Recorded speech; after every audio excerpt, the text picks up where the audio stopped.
welcome to the RotoWire DFS show.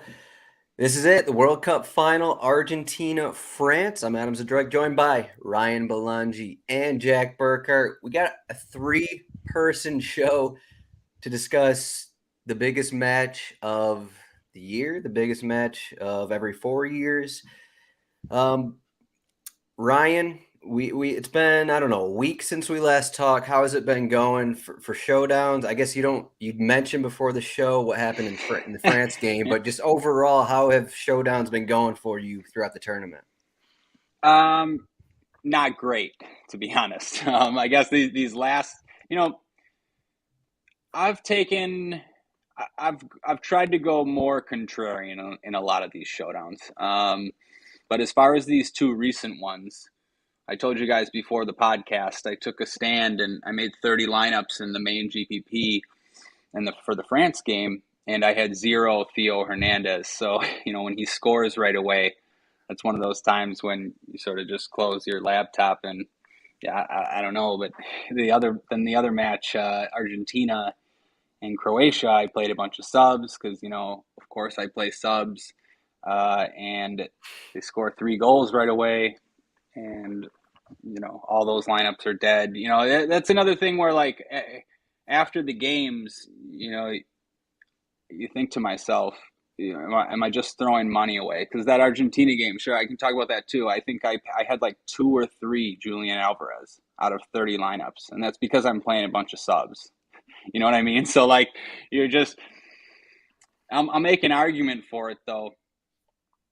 I think when you have these big prize pools like 50K to first, 100K to first, to me it still makes so much sense. I'm not going to go on and on about this sub thing, but sometimes I just, to win a showdown, you still got to get very lucky and predict everything absolutely spot on. And if you do that, you might get lucky and chop with 8-10 other people for, I don't know, whatever the chop would be. You have to get very, very lucky just to chop. So, like, I don't mind trying to get lucky to win solo with subs when I think it's possible. I guess I was about to win the Spain showdown against Germany for 10,000 until with Morata as a sub.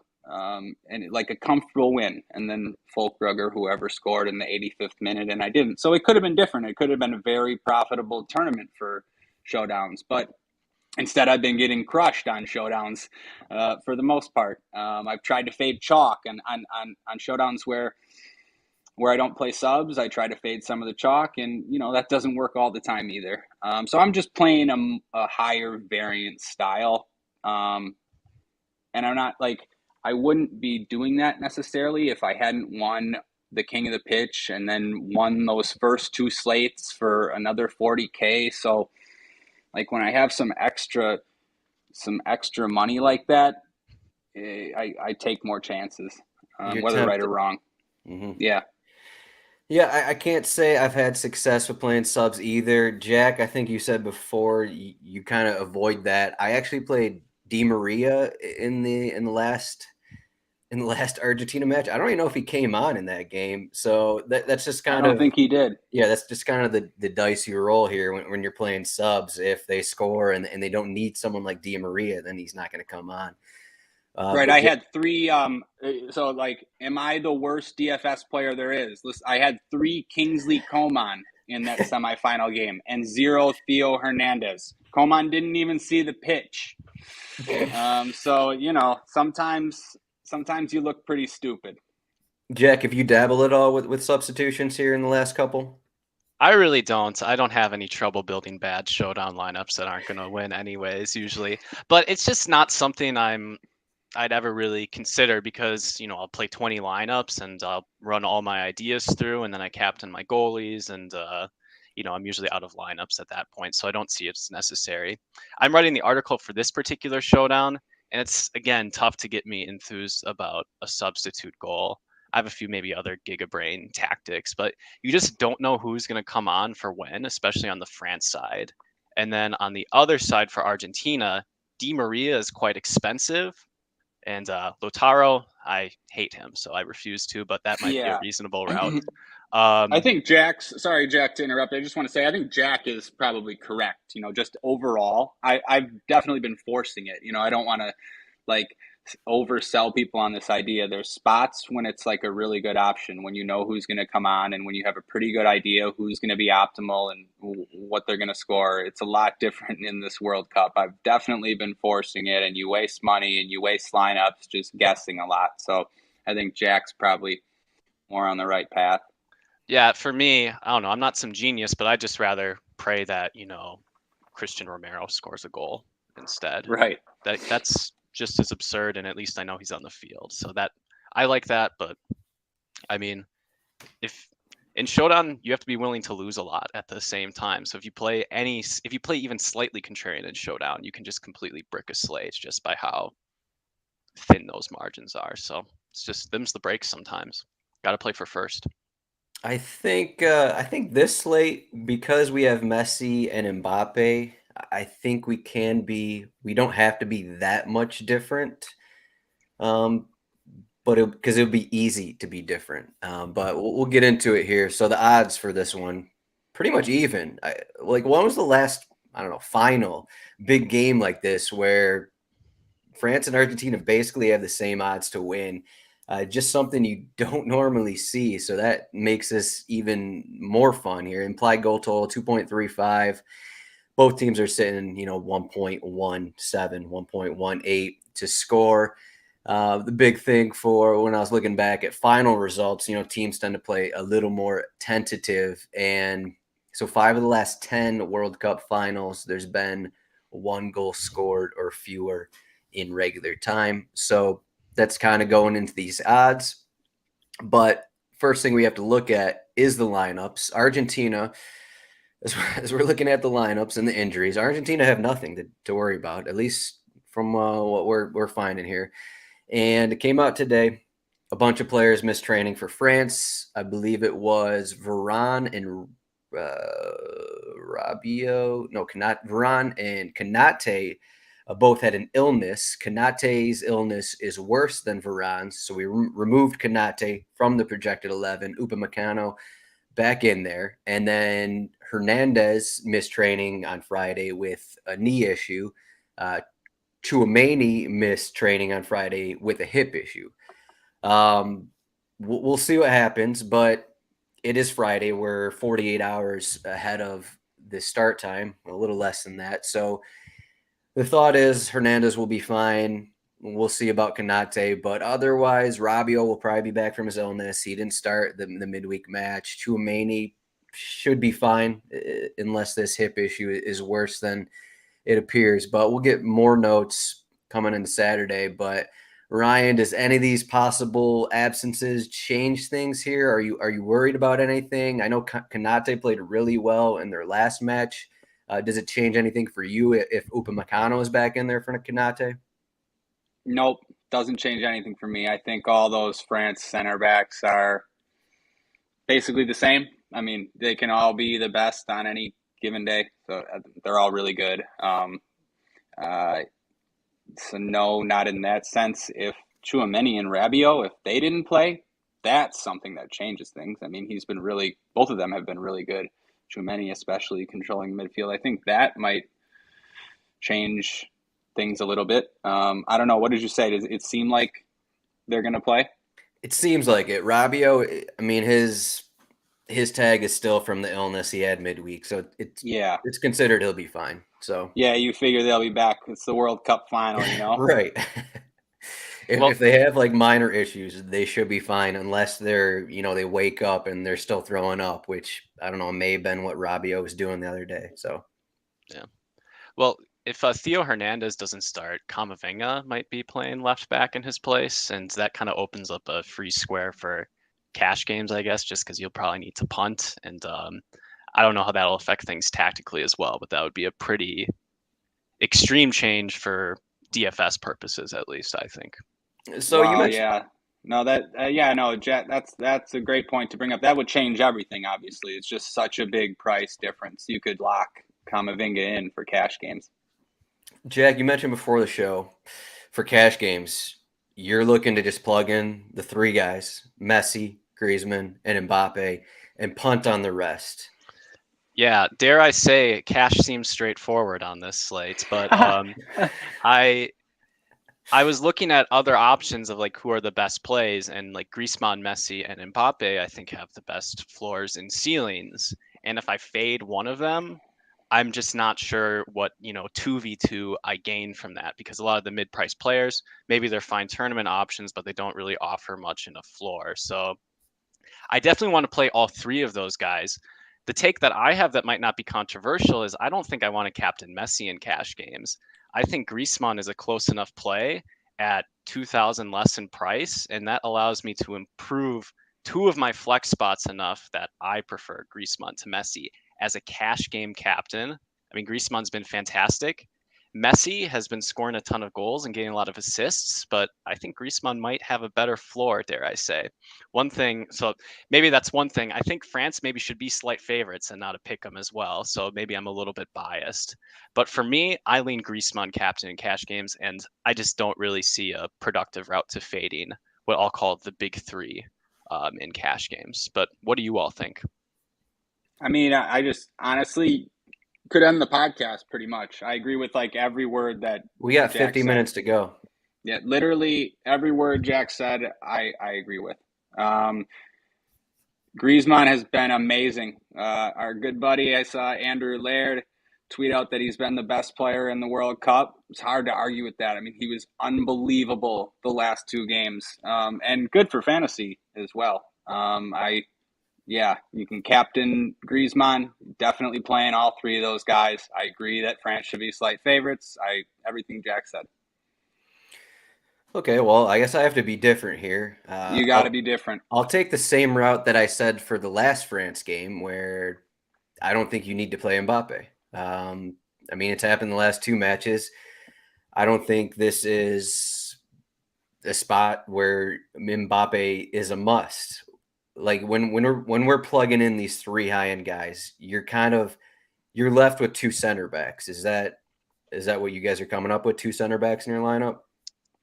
Yeah, I captain Griezmann so I can get up to Rodrigo de Paul, and then I Okay. just plug in and then Two I just center backs. click two names that sound appealing. It really could be anyone. I just don't think it's that bad. So so Adam, who are the two priorities if you fade Mbappe? I mean, it's for who? Well, I'm not sure there's an exact priority. I think instead of a possible, like, you're basically having to play Christian Romero. Is that correct? Like, you're getting 2 points from Romero. The difference here, you have Messi, Griezmann.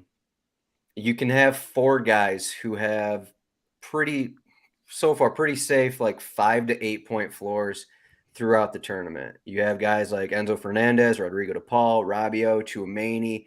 You have these midfielders who are, in that range where they're getting to a certain point. And I guess you could also throw in McAllister in there as well. Just those mid-range guys are all pretty much the same price, except Enzo is a little more expensive there. You're moving up, so you got two guys who have 5 to 8 point floors, and instead of playing two center backs, and I mean that moves you off of Mbappe. And I said the same thing for the Morocco match. You got to have the decision of, are you fine if Mbappe goes off and you're just going to lose every cash game, or the way Argentina played, they're not going to send their fullbacks that far forward. Like Molina is going to be pretty far back on that side. He's going to be helping Otamendi and Romero. Those guys aren't going to be on an island having to defend Mbappe on a counter, because they just can't do that. There's going to be help from those fullbacks. And that's what's happened the last two games for France, which is why Mbappe, his numbers just aren't the same. The numbers just aren't getting there for him. So I just don't think that. Obviously, you're the reason for Mbappe is you're blocking in case he does have the 20 plus points. We know what he can do. That's the point of it. But I just don't think his floor is there to where he's actually a must. I mean, it's not just a block, Adam. So in principle, you can play head-to-heads and double-ups, just play the best team. And if you don't think that has Mbappe, you'll be profitable. It'll just be a little bit swingy.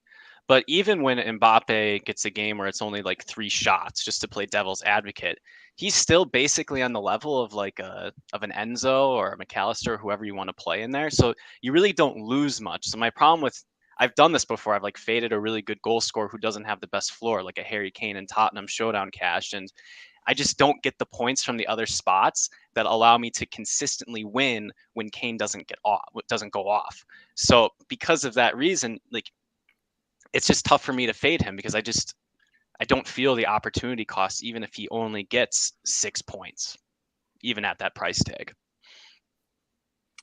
Yeah, so I just don't see the opportunity cost, or I just don't see who you're going to play. Like 2 of the guys you said, but since you're not going to play center backs, who are you going to play for those other 2 spots? I mean, you just mentioned Acuna and Molina. They're not going to do anything. You just said so. They're the same as center backs. You're not going to play anyone on Argentina besides Rodrigo de Paul. So I mean, who are these other guys where you're going to get the points from? Why aren't you playing like an Enzo Fernandez? Or you could get up to Theo as well. I mean, Enzo Fernandez, I don't know, like, okay, okay, it's okay. It's okay. I don't love it for those prices. I don't know. This matchup, like 6,600 for Enzo Fernandez. At this point, price doesn't matter, though. But I mean, you're plugging him in because he's going to go 90 minutes, and you're getting 5 to 8 points from him, where with Romero, you're going to get 2 points from him, if not worse. Yeah, I think Enzo's just overpriced. I get that, like, price sort of doesn't matter, but I don't know. These guys just don't have high enough floors. I'm fine with fading the Mbappe and Kane types if there's other guys to play, but I just don't see it here. Yeah, I like an Mbappe fade more in tournaments than in cash games. All right, fine. I'll do it. We've bullied you into it. You know what? I think so. You didn't really bully me into it. You didn't really bully me into it in the last show, and then I still did it anyways, and I screwed myself over. I've the last 2 shows I've been fade Mbappe. I won a small GPP for that England one, for the England-France matchup, and then I guess I didn't listen to myself in the Morocco match. But can I make one more point, maybe in favor of Mbappe? So you're talking about like 8-point floors for a player like Enzo Fernandez, and that's great. But you're assuming that he has an 8-point floor. And I know Enzo's been pretty decent for fantasy in these games, and his game log would suggest that he has an 8-point floor. But how often does Enzo Fernandez score 4 points? And that's not so far off from a Romero. So there's like a lot of situations, sir, where Mbappe doesn't get a goal and he's kind of a dud at his price. But there still are going to be game flows too where a guy like Enzo, who I'm just fixating on, but players in that price range, they don't hit their floor at the same time. And again, in those situations, you just don't gain enough. Enzo's floor is lower than that. No, I think so, yeah. I keep bringing up Romero, but you have to play 2 of these guys too. You have to like play Varane as well. You're playing 2 of these center backs. Why? No, you don't. I don't think you do. If you captain Griezmann, I'd have to plug in my lineup because I was. So both you guys aren't Captain Griezmann. That's what we're going with here. If you captain Messi, you can't even afford DePaul. Sorry, Ryan. Go ahead. No, I'm with you. I'm captaining. I would captain Griezmann in cash. So you're putting DePaul in this lineup? Mm-hmm. What are you plugging in, Paredes? I am. I mean, I'd argue Paredes is the same as a center back. He's going to go 60 minutes. He could also have like almost the same floor as Enzo. He just needs a shot on goal, and he's basically hit his value, and that's not so unlikely. I mean, I'm exaggerating. Paredes is not a good play, but it's fine. Like you don't have to. You can do Romero. I mean, you can take a 0 even. Okay.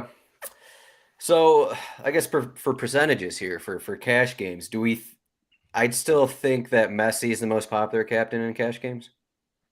It'll probably be split. I don't know. You think? Between him and Griezmann? Uh, you know how much public people are playing this that love Messi? Probably Well, I mean, Messi then, yeah, it's They're likely. not. Yeah, they're not going to be playing Griezmann. usually regulars play Showdown cash games, though. It's a very Yeah, true. specific game. True. I've never played Showdown Cash once in my life. So like the people that play are probably mostly regulars. Yeah, almost everyone's a regular. I try to avoid it unless the contests are over like 150, just because I often get smoked in Showdown Cash. It's a tough game and it's pretty unforgiving, but I still think it'll be fairly split. I mean, Messi's just so expensive. You're gonna have to click like 3 center backs if you want to captain Messi and play the other 2 players. And So, Paredes, your yeah, guy. and Preda, yeah. We're getting a question here from Qbert. So it's pretty much the Ceramac strategy. I think it was the last Argentina slate or the last France slate that Ceramac captain Hugo Lloris in cash games, I believe it was. But he's asking double goalkeeper in tournaments. And I'm not sure with this three-headed attack, you can actually get no, you can't get both goalkeepers. So you're basically having to In punt Mbappe. tournaments. Oh, sorry, I In read that tournaments. wrong. Yeah, well, definitely then. Yeah. Well, there you go. Don't play Mbappe, and then that gives you the salary to play both the goalkeepers. There you go. Yeah, man. I mean, I like both keepers for tournaments. I think that's a good build. Ryan, can I ask you a tournament question that I had while I was writing the article? Yeah. Because I do not know if like 1-0 type constructions, especially in this massive GPP, are going to be popular or not. Because there's 2 competing factors. So the first factor is I think these 1-0 constructions in general get used quite a lot, especially in games with low totals and pretty obvious goal scorers, which this game has. On the other hand, everyone is going to want to play Griezmann, Mbappe, and Messi, and you cannot play a 1-0 construction if you captain and play one of those players and play all 3. So there's 2 competing factors going on. So I don't know if I like 1-0 constructions at this point. But you say you like goalkeepers, so No. Sorry. I just like that strat. I'm not saying I. oh, sorry, yeah. No. I'm not saying I like that strategy for this specific game, but I like that strategy in this. In if you're playing the main GPP with 100K to first, yeah, double goalkeeper because people just don't do it, and it can get there in more ways than people think, and with different constructions, especially in these games when you go to extra time and maybe penalties. I mean, anything can happen, and I just don't think people do it. As far as what you said, yeah, that's tough. 1-0 score lines. I like to make showdowns for 1-0 scores. I have forever. You mentioned a lot of people do. But you can't do that if you play those big 3. Yeah, I thought of the same thing, and it kind of made me like them more. I don't know.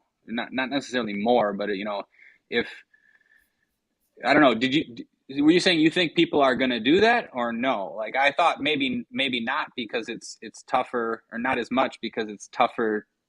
You can't do it if you play the big 3. That is so if we didn't have the big 3, then I would feel like it would definitely be overutilized. But Yeah, me so too. what I want to know is who's going to win in the tug of war. Are people just going to click Messi, Griezmann, and Mbappe in some order so that one of them's the captain? Is that going to happen a lot? And if that happens a lot, 1-0 constructions are very good because you automatically have to fade one. So yeah, no, I'm with you. I think I agree with what you're saying. That's how I would lean. Yeah. I don't think they'll be quite as popular as they should be. Do you guys want to talk about tournaments here or just our general thoughts here on this game before we get into? I think it's good to talk about how we think the game is actually going to flow. You want like to how are the start? teams going to tactically approach? Yeah. Well, I'm probably the least astute to give that. I'd like to hear your and Ryan's. We're all equal. We're all astute. So I think Yeah. I'll say what I think, and maybe this is like the middle IQ opinion right here, but I think both of these teams will have a tendency to sort of like play a bit cagey and play a little bit slow, and that's compounded just by how I've seen them approach games in general. And like France have a pretty patient approach. They're not going to take it to any opponent. And Argentina, I don't think are that strong that they can really take it to France on the other hand. So I think both teams are going to be a little bit cautious. And so I think that's going to be a slow game. And I don't think there's going to be a lot of open play points because of it. That's my impression about how the game is going to function. So it makes me think I want to play on I want to build lineups surrounded by 1-0 or 0-0 game scripts. Yeah, I guess I'll let you go last, Adam, because I think maybe you'll be different. But I'm sort of with Jack on this one. I think France are the slightly better team. I think it's going to be cagey. I think it's going to be not too many chances from open play. Especially in the first half. I think Argentina sort of have relied on a lot of Messi magic, and I think they're going to that's what they're going to need again, and they almost subconsciously even play that way at the start, or even if they happen to nick a goal. I mean, Alvarez made those runs. I don't know. It doesn't matter, but I think, I think Argentina is sort of second best, but France is not a team that is going to dominate them and create a bunch of chances. France doesn't care really if they have the ball; they're fine playing on the counter. But Argentina is solid in midfield, solid in defense. Like, I think both these teams would be happy to get to halftime 0-0. It's the World Cup final. Like, sometimes you're out not to make a mistake, at least at the start. I think, what you guys said is probably the general consensus. That's why the implied total is 2.35. World Cup finals, teams play tentative. They want to sit back a little bit. Put them at my betting article this morning. I'd look back at what these teams did throughout the season. Not the season. Throughout the tournament. Ryan, you got some echo here. Let me try to fix that. There we go. Yeah. Sorry. Your headphones died. Yeah. This is the last podcast that I'll be doing from this place, by the way. So it won't sound like my fridge is going to explode. We won't have the echo. We won't have me cutting out from this terrible internet. Finally moving back to the States next week. So yeah, anyways, I don't know if I'll be able to fix that. My headphones just died. All right. Yeah, I was going to say beforehand, you're coming back in a week and we're getting this nice snowstorm coming across North America. So welcome. Yeah. But yeah, for this match, I think the preferred method of how both France and Argentina, or at least their best method of winning, is off the counter. That's how Argentina beat Croatia. They got, I think, all their 3 goals kind of off the counter to some extent. As Ryan said, everything's kind of based around Messi, but also, I mean, that first Alvarez PK was just him running by a center back. And I think that's the best method for both these teams. But France seemed to do it a little better. Argentina, pretty much every match before the Croatia game, they were, majority possession, kind of working the ball, waiting for the best opportunity, working through Messi, waiting for the best opportunity to hit and get that goal. And if they take that approach, it's reasonable to think that what you guys are saying, scoreless, 1-0, that kind of thing, Argentina will just kind of have the ball. France will have their opportunities off the counter, that kind of a thing. But, Argentina's back line has looked good this season. I keep saying season, this tournament. This is obviously the best attack they've seen throughout the tournament. I mean, you could see their prior matchups. They haven't really faced anyone nearly to the same level of Mbappe, Griezmann in there, even a central forward like Giroud. I mean, their best comparison for that is Weghorst, who, he had to brace off the bench. So you throw that into there, and my thoughts are that Argentina will have possession. France will get a goal off the counter, even though Argentina are controlling the match. A little bit of what happened to Croatia against Argentina. I think what Argentina did against Croatia, I think France are going to do that to Argentina. And then France get that goal. I think that just opens things up a little more. opens Argentina up in the back, and then I'm going over 2.5 goals. I know it's it's against what happens in World Cup finals and against how these teams going to be tentative, going to be cagey because it is a final. They don't want to get scored on first, but I think if France get that early goal, get an early goal off the counter, it's just going to open things up, and I think both these teams are really good off the counter.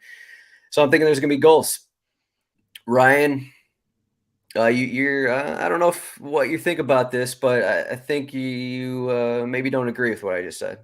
No. I could see that. But Okay. what I want to say is I see this guy asking if the game is tied late, which team do you think will be pushing more? Well, just in general, when you're building lineups for tournaments, that's how you got to think. Especially like for 1-0 score lines. If either team goes up 1-0, especially if it's relatively early, then forget about everything I said, because the team that's down is going to crush. I mean, you saw that France-Morocco game. I mean, from a floor perspective, they're going to crush. France basically forgot how to play and for a while in that game, and we're lucky that Morocco didn't score, and Argentina is better than Morocco. And I mean, these teams will be, for lack of a better term, and their managers will be too, shitting their pants if they have a chance to win the World Cup. I mean, so if you're playing for a 1-0 game, you got to run it back with players from the other team too. Just, I don't know. The point is to think about the whole script when you're building the lineup. Yeah, I've noticed that when studying your lineups, Ryan, in tournaments. So when I enter the 20, I always take a look. And even if you captain a goalkeeper for one team and it's speculating that team wins, you have 3 players on the other side, either, putting in crosses or potentially peppering the goalkeeper. And it's a lesson I learned and makes a ton of sense. Like when you speculate there's going to be some type of ceiling like that, you have to, embrace that sort of extreme end of the outcome. So for tournaments here, for I guess this 100,000 here, this big tournament, I'm looking back at France against England. Mbappe was 43% captain. This is a small GPP, small single entry GPP, so not the same thing as the main one, but still Mbappe 43% captain, 87% of lineups. Griezmann was just 8% captain, 45% of lineups, and then on the other side you got like a Harry Kane, 12% captain. So now we have Mbappe and Messi. It seems like we're going to get about 70% of lineups will have Mbappe or Messi captain. Is that sound about right for you guys? Tough for me to disagree. And if that means Griezmann goes overlooked in the captain spot, then sign me up. I mean, yeah, if that's true, it makes me want to captain just about anyone else. I mean, I don't mind making Messi and Mbappe captain lineups as well. I'll do that as well. But if they're going to be that high owned, there's a lot of you can't fit certain combinations unless you captain cheap guys. Jack was sort of talking about it. I heard on the last France Showdown podcast a couple of days ago, but I always try to think of that stuff like lineups where you don't need the highest scoring player in the captain spot to be optimal.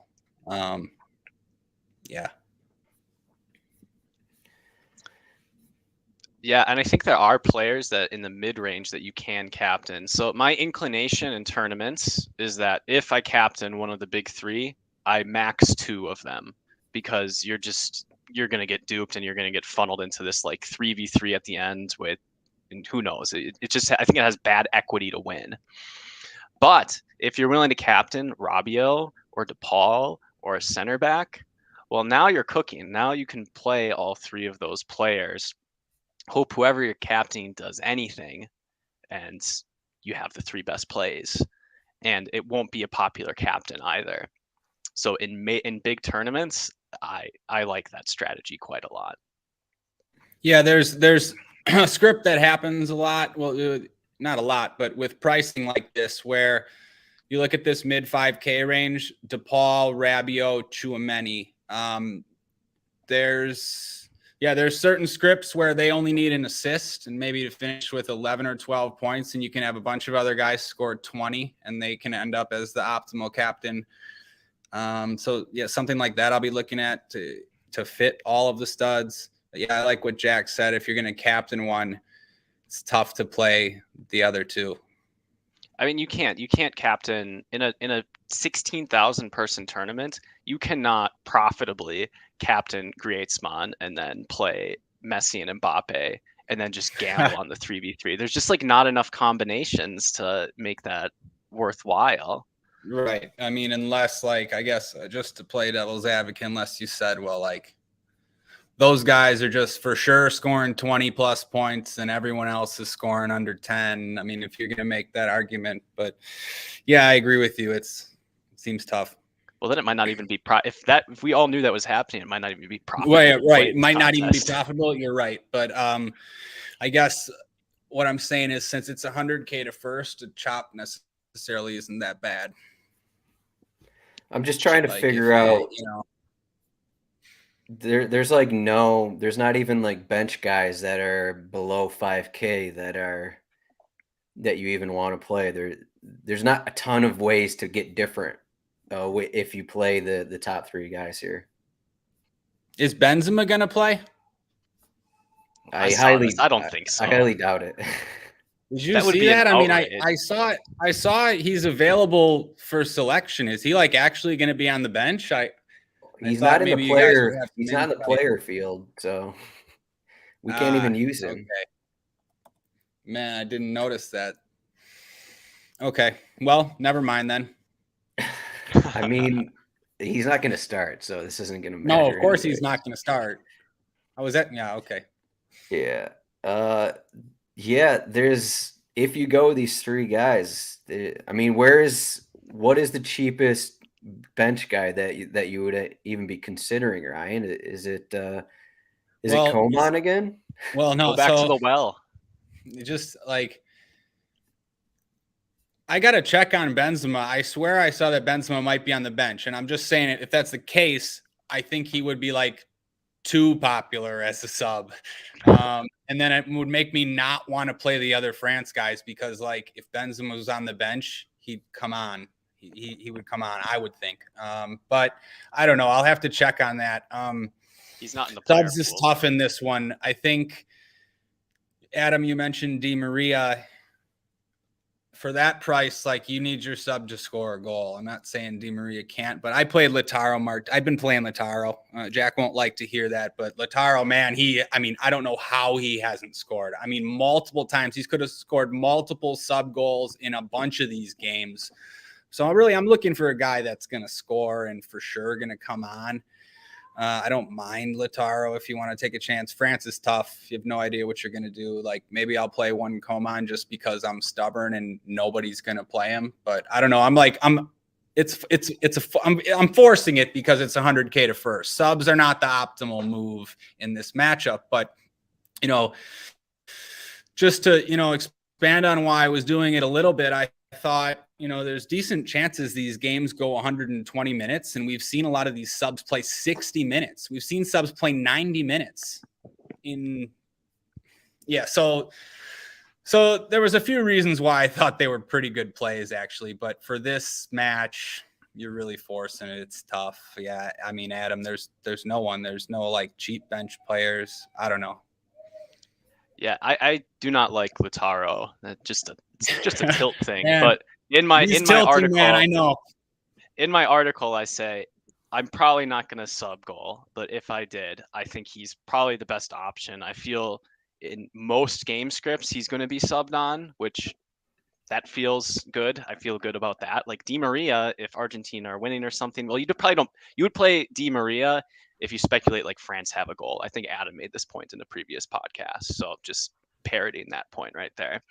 But Lautaro probably comes on in a lot more game scripts for Alvarez, and you pretty much know what his role is going to be. So I think that makes the most sense. I mean, who on France is going to come on first? I have no idea. Like, that's an important consideration.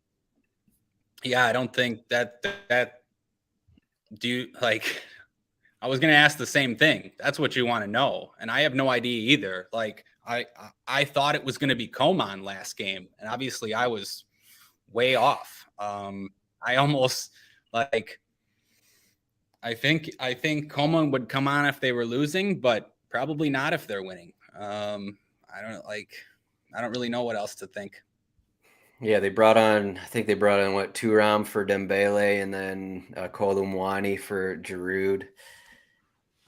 Then we also have to bring into the consideration, we have the illnesses and we have the, I don't know, bruises of Hernandez and Tchouameni here.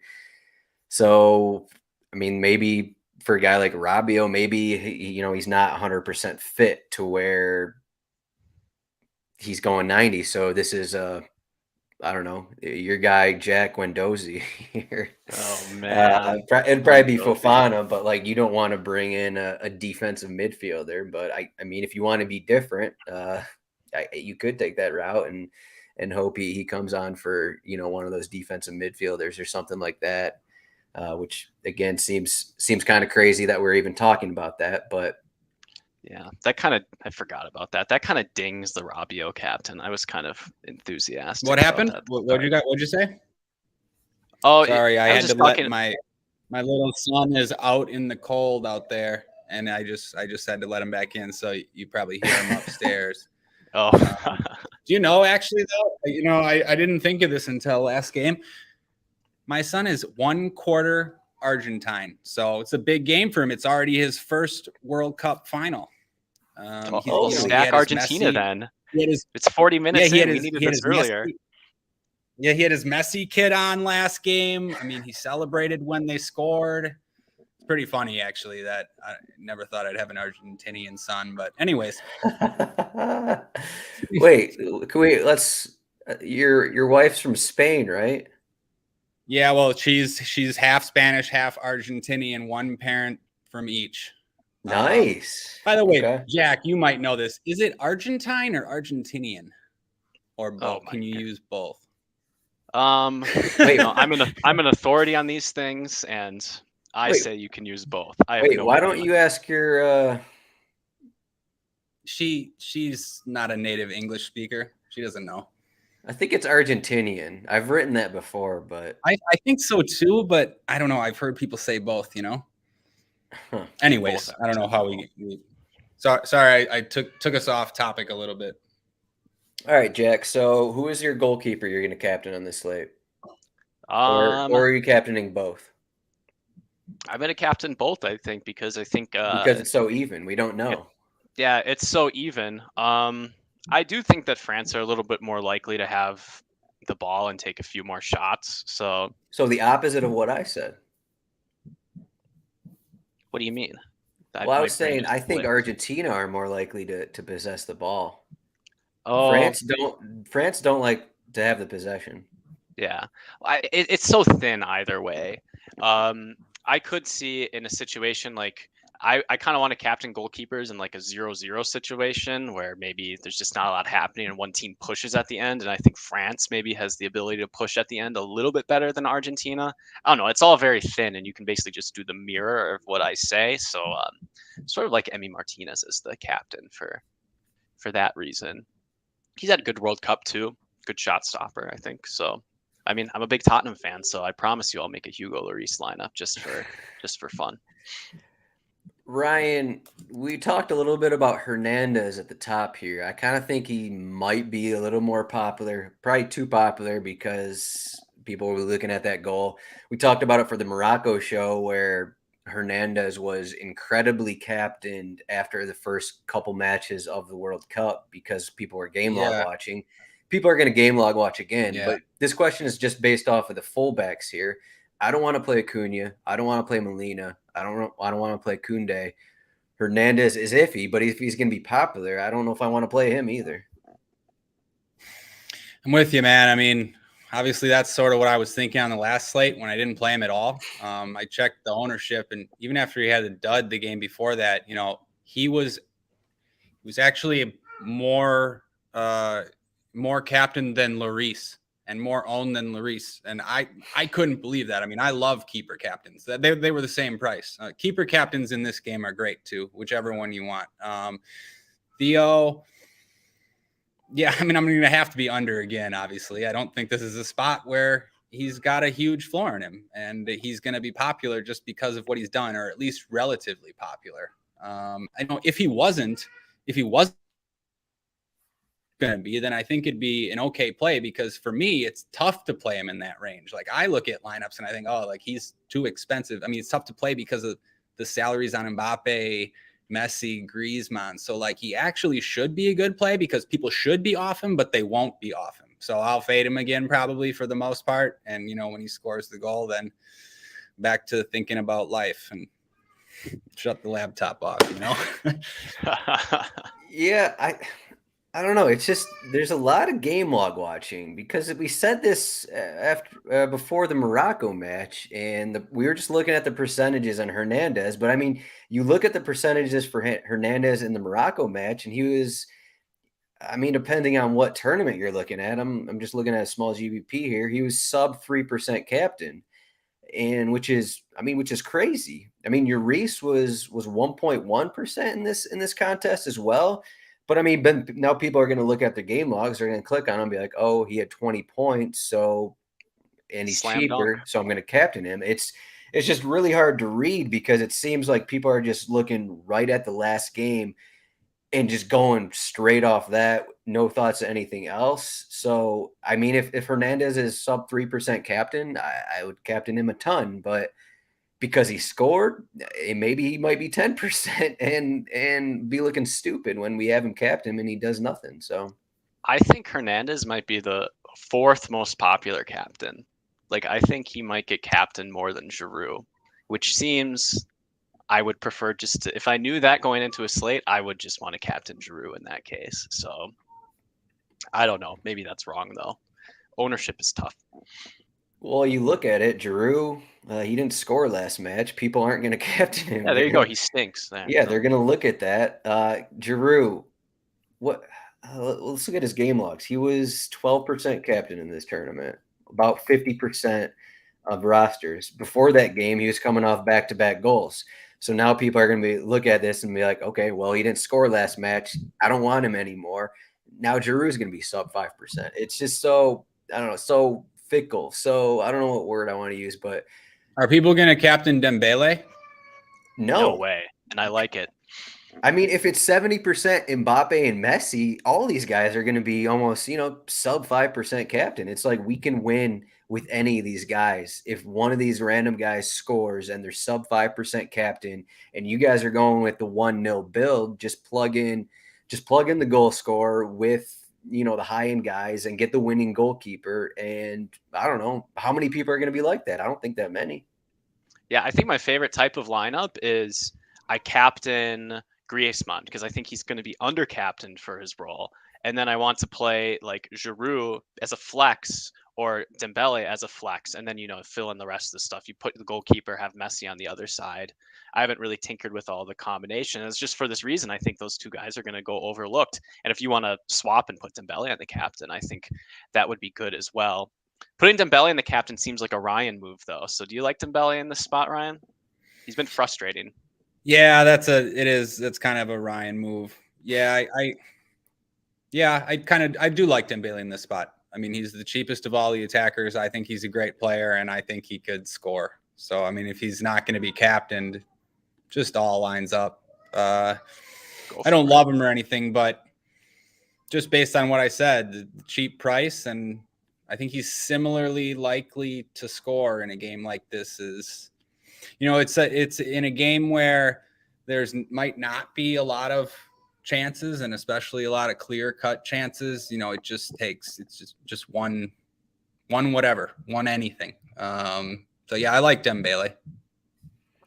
I think his downside is priced in, like 7,600. He gets subbed off early. Yeah. Who cares? It's 7,600. He doesn't have a great floor. Who cares? He's 7,600. So yeah,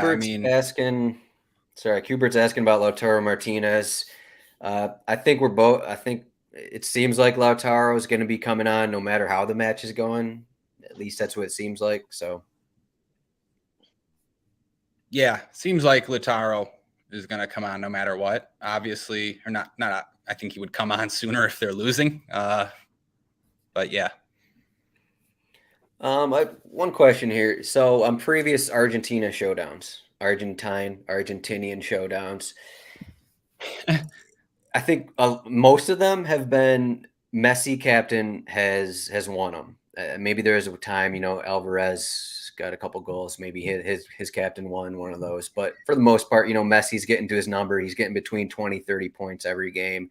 And then we had the Mbappe games earlier in the tournament.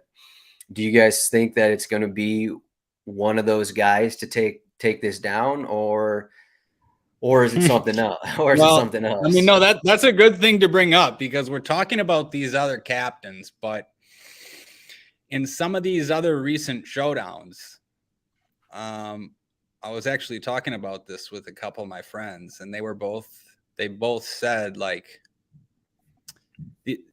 these guys are almost sure to be the winning captain. I mean, in some of these spots, like they're just like almost always going to be the winning captain. So like instead of fading, maybe just, you can just only captain them. Like I get that strategy too.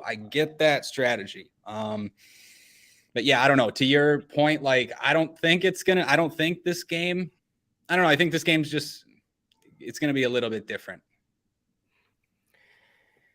Yeah, I mean, you're saying we're talking about KG matches, and KG matches don't usually produce floor points. So yeah, I mean, that's what I mean. Like it doesn't seem like one of those spots that's as for sure, but I don't know.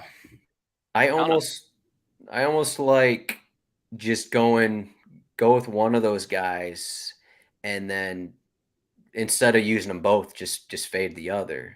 Like if you're using Messi, just fade Mbappe. You have money to go elsewhere, so you're not in the range. And if Mbappe has he doesn't make the score sheet, like you're finding the floor points everywhere else. Maybe you're getting someone who assists Messi, or you're getting the winning clean sheet kind of a thing. So I like that for 1-0 builds, like Jack said before.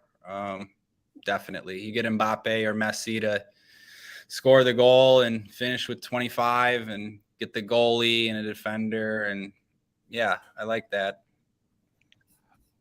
Is it viable to fade Messi as a flex? I guess to me it seems really okay. Anything's viable, right? But it seems really thin. Yeah, but I think you need Argentina goals, like, right? I was thinking it would need to be a goal fest, exactly.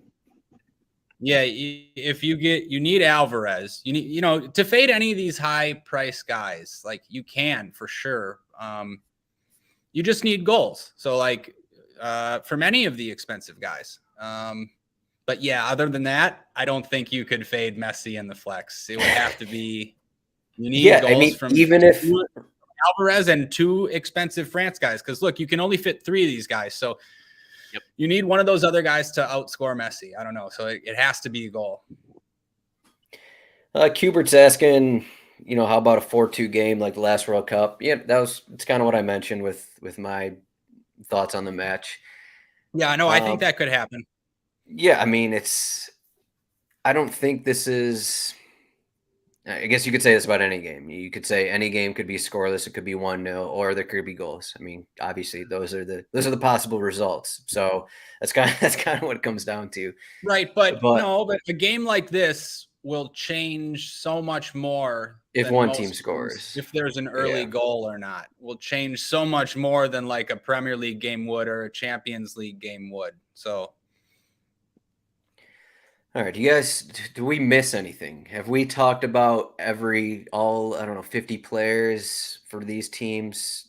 Do we miss something that we're talking about to win a tournament here? How about I think we missed the Otamendi captain, and then he gets a header goal in the 98th minute. Is that your favorite defender to captain here? Unfortunately, yes, it is my favorite defender to captain. Maybe I'm wrong. I feel like Otamendi is more likely to be targeted on a set piece than Cuti Romero, but I don't know. It's pretty close, I'd say. Yeah. I mean, whatever. Pick one. Pick one out of a hat. I like Otamendi. I think I write. It's the last line of my article. I've been doing it all tournaments, so it eventually has to hit, right? So I like the center back goal. Why not? All right, you gave your favorite center back. Ryan, who's your favorite midfielder here to captain?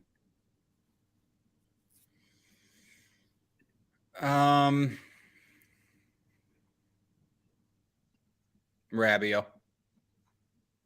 If I had to pick one, I just think he probably has the best chance at a goal or an assist out of all the mids.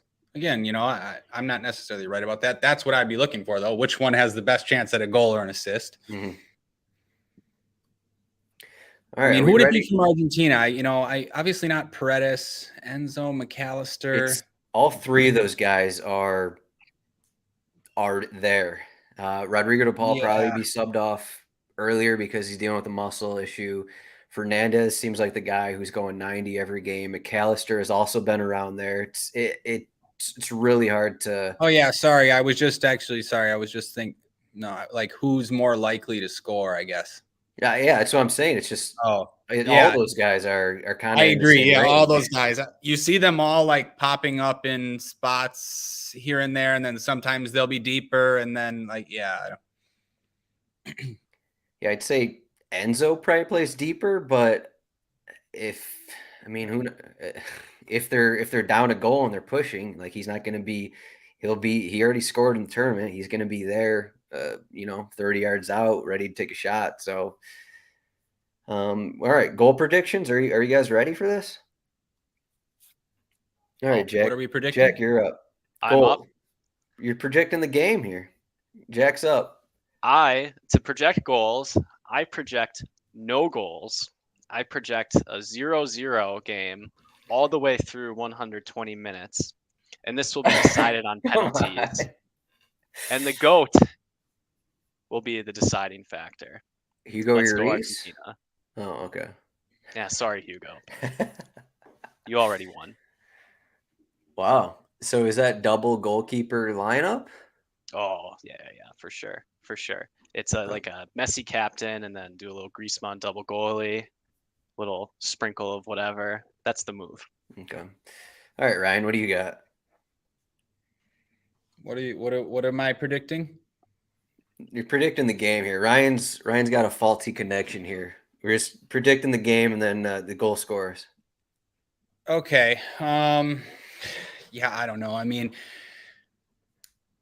can we just say how lucky we are, how grateful I am that we got this final? I mean, this might be the best. This is one of the best finals we could have gotten. I mean, yeah. I've seen some people, I don't know, maybe I have some people not happy with this final, but I mean, just amazing. Mbappe versus who Messi. Would be happy with this? What does that even mean? I don't know, man. Maybe it was just one or two people I see. Anyways, grateful to have this. People want Croatia against Morocco in the final? Honestly, yeah, from like the stuff I was seeing, like, yeah, people wanted to Morocco. I saw like not going to even watch the final anymore. You don't want to see Mbappe rolling around on the floor all game. It was cool to root for the underdog. But I mean, as soccer guys, I mean, this is a treat, especially with Messi. I don't know, man. I've been a big Mbappe guy for a long time too. I in the last international tournament, I picked him to win when I did the podcast with Laird and they did terrible. I picked him to win in the World Cup when they won 4 years ago. So I'm a France guy too. It's tough, but you almost feel like it's written in the stars for Messi here. I kind of think that both these guys are going to score. It's a big occasion. I mean, let's just get up for it, right? I hope that's what happens. So yeah, I think a goal from Messi, a goal from Mbappe. As far as who's going to win it, I don't know, man. I feel like it might be fate for Messi here. So I'll go with Argentina 2-1. Nice. Oh man, that's what I was gonna say. All right. Well, last couple of times I changed my prediction because I was the same with Jack. I went off my entire strategy, so I'm not gonna do that. I'm gonna say 2-1 again. Argentina. I'm gonna go Messi goal, and I'm gonna go McAllister goal, going with the Brighton boy.